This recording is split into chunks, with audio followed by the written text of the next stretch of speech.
21 years ago from Mexico City, where I had a small factory, and we came with my wife Dina and two children, Stefan and Sabrina. We came here to the United States, and this time it was permanent. So, and I was not a legal immigrant, I was a legal immigrant. We made a business, and I have founded the National Institute of Truth and Freedom, and so here we are. You founded the... Yes, sir. Now, the reason I really was attracted and wanted to talk to you about this is because you say that you are seeing a lot of similarities here in America. Definitely. Now, you were in the Hitler Youth Corps, so you were pretty young when Hitler took power. I was 7 years old. I was 7 years old in 1933 when Hitler and the Nazis took over in Germany. And my father was what you would hear supervisor, I think, for a county. He was in the similar position with the difference that in here you are voted in by the population, by the people, whilst in Germany you are being appointed by the government. You are a civil servant. But the work is about the same.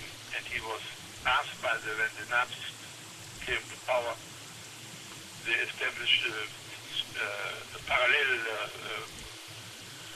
apparatus of bureaucrats who were supposed to look at the administration of the country, that the people who did it, that they were on their side. So they came to my father and asked him to join the National Socialist Workers Party, and he refused, and then he was degraded practically for that time. Now, how old were you when you went into the service? 18. Okay, what was it like being in the Hitler Youth Corps? Now, I've seen pictures, I've heard Hitler speeches, I've seen movies made from that time. He was very, very popular. He was as popular as Obama. Yeah, absolutely right. It's good as well. And while you were growing up, the Soviet Union had already been taken over.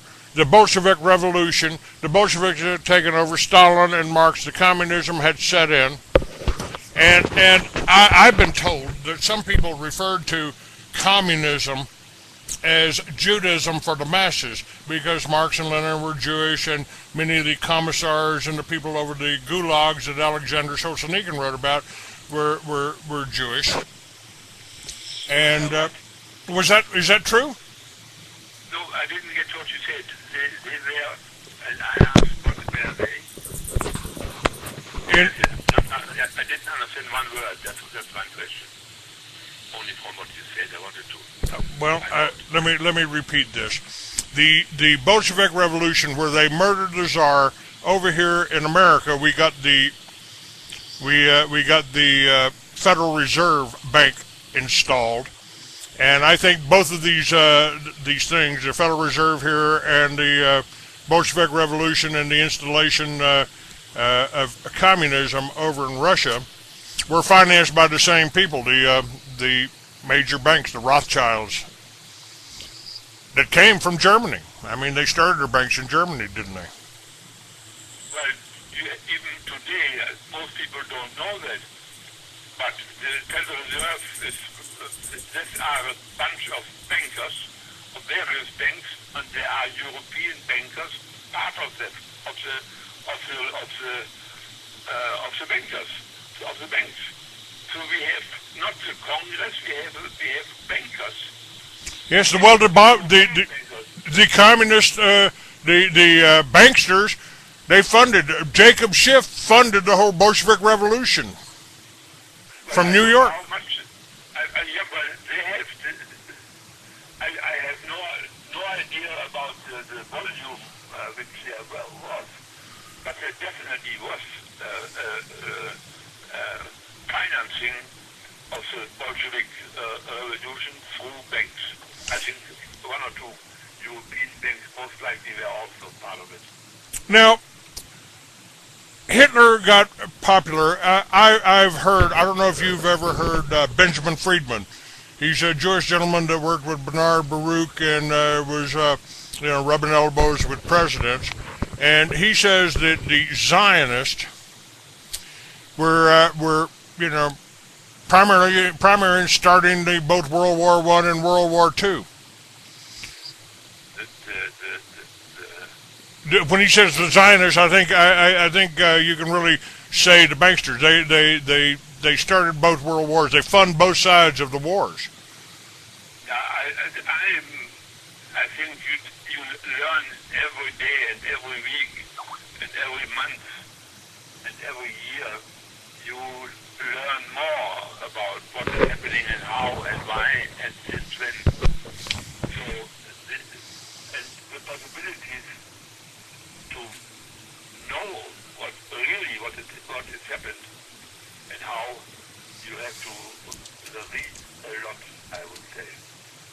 I have read a lot of books, and each book gives you something new, and nowadays we are coming in such speed with going down the drain that I think everybody should make it a priority to find out how can that happen.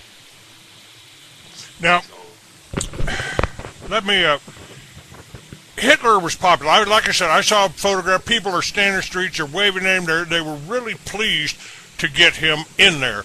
And is that, and part of the reason is that from the Versailles Treaty, Germany had been, from World War I, Germany had been just decimated by the banksters, didn't they? Wasn't Germany, just... There happened various things at the same time. World War I, in my view, was the stupidity of all the nations, the nations involved, and not just the Germans. But the Germans had to sign that they had begun this, that they have done the film, which is, in our mind, never the case. And Hitler used this frustration which there was, especially by the German veterans, to say, I am your savior, I will get you back to where Germany was great. And so that was one very much the reason why people got enthusiastic about the guy. And he had a very good style of motto at speaking to matches. Now, and then came the Olympic Games in 1936, and that was a great triumph for the Nazis. The Western world didn't realize just what they were dealing with and what they did. Now, our ally in World War II was the Soviet Union, and we've had some generals that say we fought on the wrong side. Well, the Soviet Union made a treaty with Germany, so a non-attack, or however you call it, would abstain from war against the other side, and that was really and then they divided Poland among themselves. The eastern part went to the Soviet Union, and the western part, or the other way around, went to the Germans. And the treaty had the consequence that Hitler was didn't need to fear that if he attacks European countries, that the Soviets would fall into his back. So that was the reason for how the World War began. But the real story is, which I will when we get back to the Nazi policy and so forth, was not that.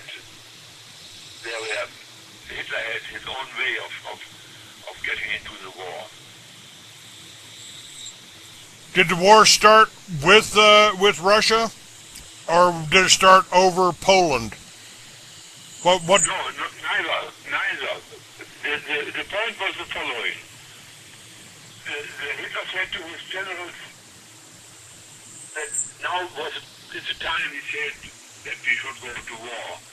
We need land in the east.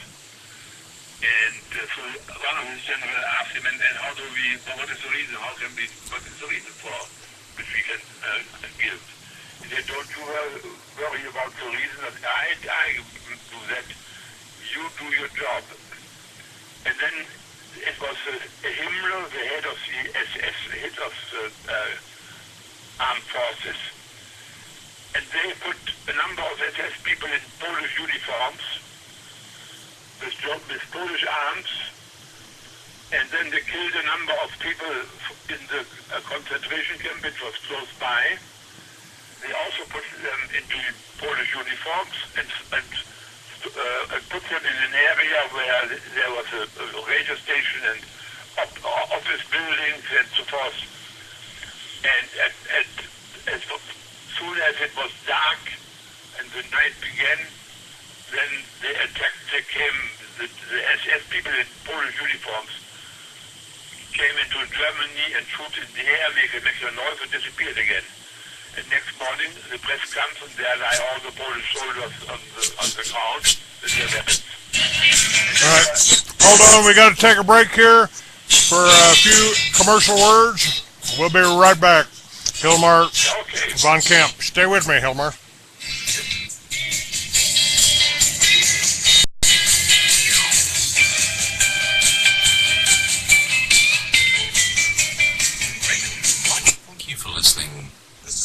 Alert. People don't die of H1N1 infection. They die from system-wide intoxication and toxic shock. Doctors call it the cytokine storm following infection and immune hyperstimulation. Vaccines with immune stimulants or toxic drugs chemicalize your body, adding to your death risk. Prevent death and reverse diseases from infections, vaccinations, and drug toxicity. Call this number to get my free special report about the flu and what to do to save lives, maybe even your own. I'm Dr. Leonard Horowitz. Order Zeolife, the world's most powerful broad-spectrum detoxifier, immune system guard, and vaccine cleanse. Avoid vaccinations and drugs. Use Zeolife and oxysilver hydrosol instead to detox and degerm your body. Stop the shock of toxicity and preventable deaths. Call 1-888-KO-GERMS. That's 1-888-KO-GERMS. Or visit zeolife.net and oxysilver.net and order your free report and package special. Views and opinions expressed on this network by the hosts and their guests do not necessarily reflect the views of Liberty Broadcasting Network, its sponsors, affiliates, or hosts.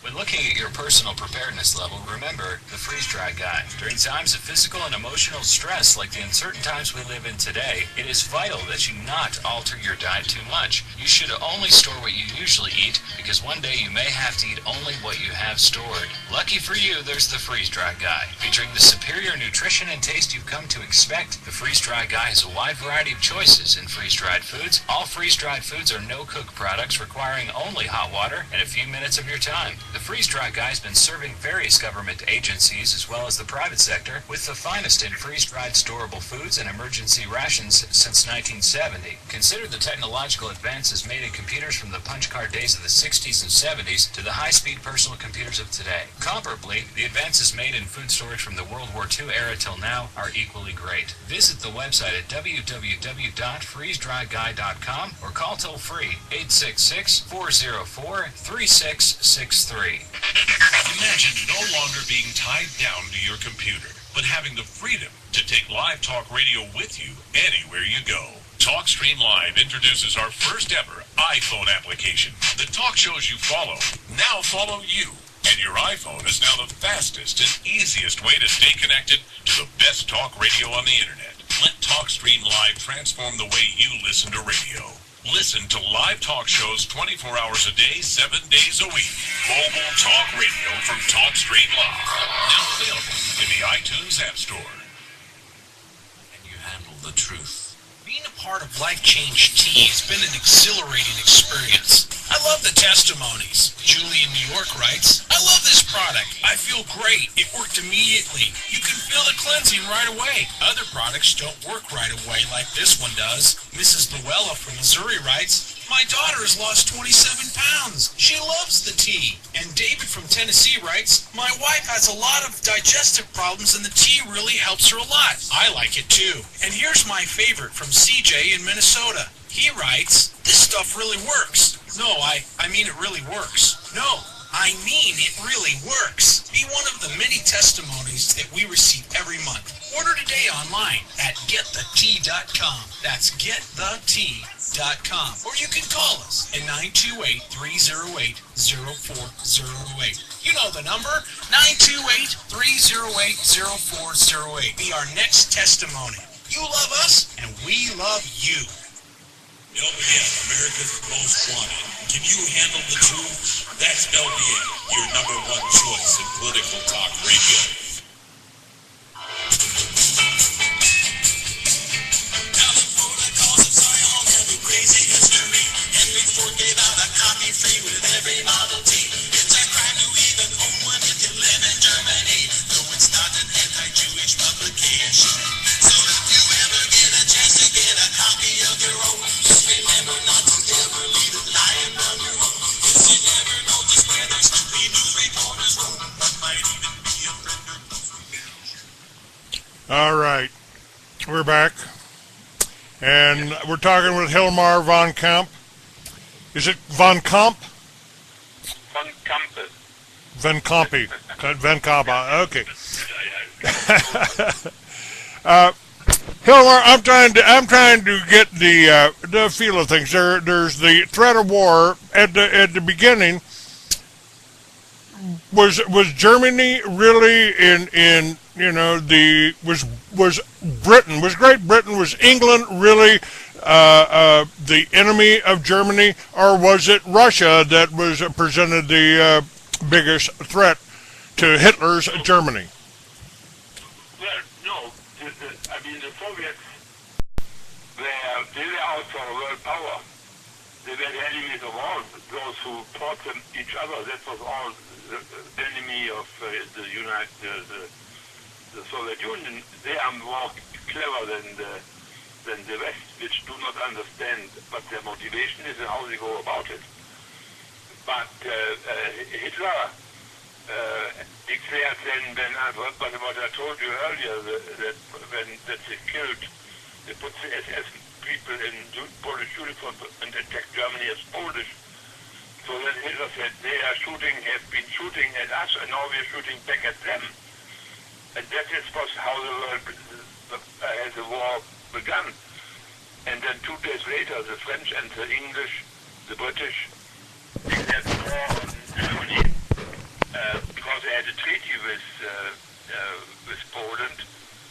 And we said, now come the enemies of World War I, and they come back at us, and that we cannot allow. We don't want to have anything like this again. And this is now not a Nazi war, this is a German war, and we first must win the war, and then we can deal with the Nazis. My brother who fell in Russia, he did not fall for the Nazis or for Hitler. He thought he was defending his fatherland, as I did, and millions did. They thought that we are defending our country. But Hitler had only organized us in such a way that we did what he wanted. We made our war for him. And that is really the story of how World War II came. And who has pushed it, that is another story. So, but that is the way it was. And Soviets, after Hitler was then the one who attacked Poland, but nobody, not in the Nuremberg trials, did anybody mentioned that the Soviets got half of Poland, that they had a treaty with Hitler, and were part of the aggression against Poland. The Germans, again, were stuck with the responsibility. So Hitler's troops and Russia's troops went in and took over Poland? No. That was happened at the beginning of the war. They had an agreement, and who got what from Poland? The Germans got the west, and the Soviets got the east. And Hitler defeated Poland, got his part, which was very much also former German territory, which was taken away in the Versailles Treaty. And the Soviets came a little bit later, but nobody paid any more attention to Poland, and they came and took their part home. And then they came back at the Nuremberg trials and accused the Germans of crimes, murder of Polish officers in Katyn, which the Soviets said the Germans had done, but it was very clear that it was not the Germans who had done it, but it was the Soviets themselves who had done it, killing 10,000 officers. So the Soviet Union, you can't trust them at all, never, not today. Not today either. The Soviet Union, the Bolshevik Revolution, was Jewish inspired and Jewish run, according to Solzhenitsyn and some other people. But how did this Jewish thing? Was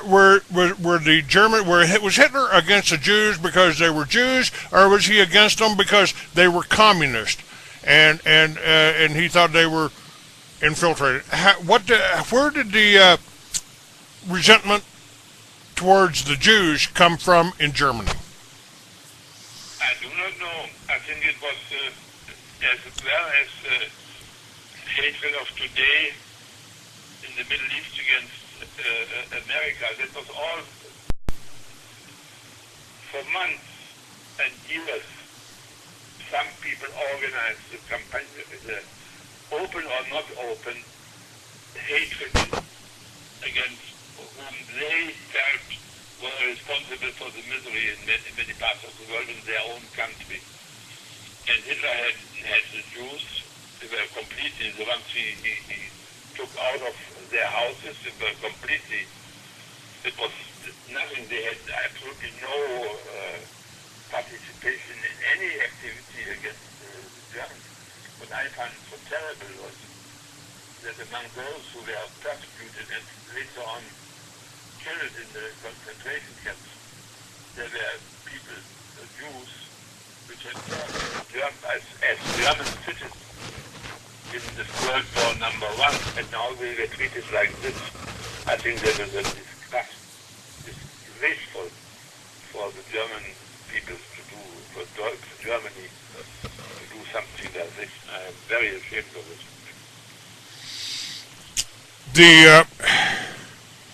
I've said one of the problems we have is how do you fight evil without becoming evil, and it seems to me that's kind of what's happened in Germany. The Jews came out of Germany and immigrated to Palestine, colonized Palestine, and then suddenly the Jews in Israel are treating the Palestinians the way the Nazis treated the Jews. Do you see any similarities there? No, I don't think that is a correct statement of what is happening in the Middle East. There are nearly 1 million Arabs living in Israel, and all the Jews have been thrown out of the Middle, of Iraq, out of Syria, of Jordan. I have a list in my book, Defeating the Totalitarian Lie. There is a chapter about Israel, and nobody speaks about this, and they have billions of dollars. They were stolen from them, from the Arabs. And it were the Arabs themselves who told the Palestinians, when they attacked 6 times. They attacked Israel, the Arab states, and each time it was them who started the war, and each time it was them who lost the war. And it was when one war started, the Arab leaders told the Arabs living in areas which all belong to the Jews since thousands of years. And she said, you can go away for a while and we will defeat them and then you can come back. But since they could not defeat the Israeli, they did not come back, and these people had been cherished in refugee camps for all these years because the Arab leadership wanted to use them to get territory back in which they said it is ours. It is not ours. It never was ours. There was never a Palestine government, a Palestine country. It didn't exist. So I think it's for all of us. I stand up for Israel because and making restitution with my life for the atrocities committed by the German government towards these people who were completely innocent of any activity against Germany. That was not. It's very, very bad. What was the rationale behind it? I'm still failing to see why they would imprison. Now wait a minute. Now there's also the fact that under the Soviet Union, after the Bolshevik Revolution, under Stalin, our Uncle Joe, our ally, Uncle Joe, he murdered 50 million white Russians. I mean, these weren't. He wasn't just attacking Jews. He murdered white Christian Russians. They starved 10 million in the Ukraine alone. Well, that was, as far as I can say, that was his way of killing off private property, because that was basically it was farmers who were the victims of I don't even think it's my hatred. This is totally indifferent people indifferent against for other people or their rights. He just wanted to have his socialism, his Marxism, and so they took the food away. Well, plank number 7 on the Communist Manifesto is government ownerships of factories and agriculture, and abolition of private property. Yeah, that was it. That is, you have that in, I think still today, one way or the other. I don't know how much private property you can have today. It has been a little bit lightened, I think. But I have been in Moscow many years ago, when they were still the Soviet Union. Now I call them Soviet Russia. They're the same people. They have only put another label on their outside, but inside it's the same communist. Mr. Putin, Mr. Gorbachev. Now, you spent time in the prison camps there when you escaped. What was the attitude of the Russian people towards this whole Soviet plan? Was there any resistance internally, or is that why they killed some 50 million? And why doesn't the mainstream press today investigate that or talk about that? Why does the mainstream press only concentrate on the supposed 6 million Jews that were killed in the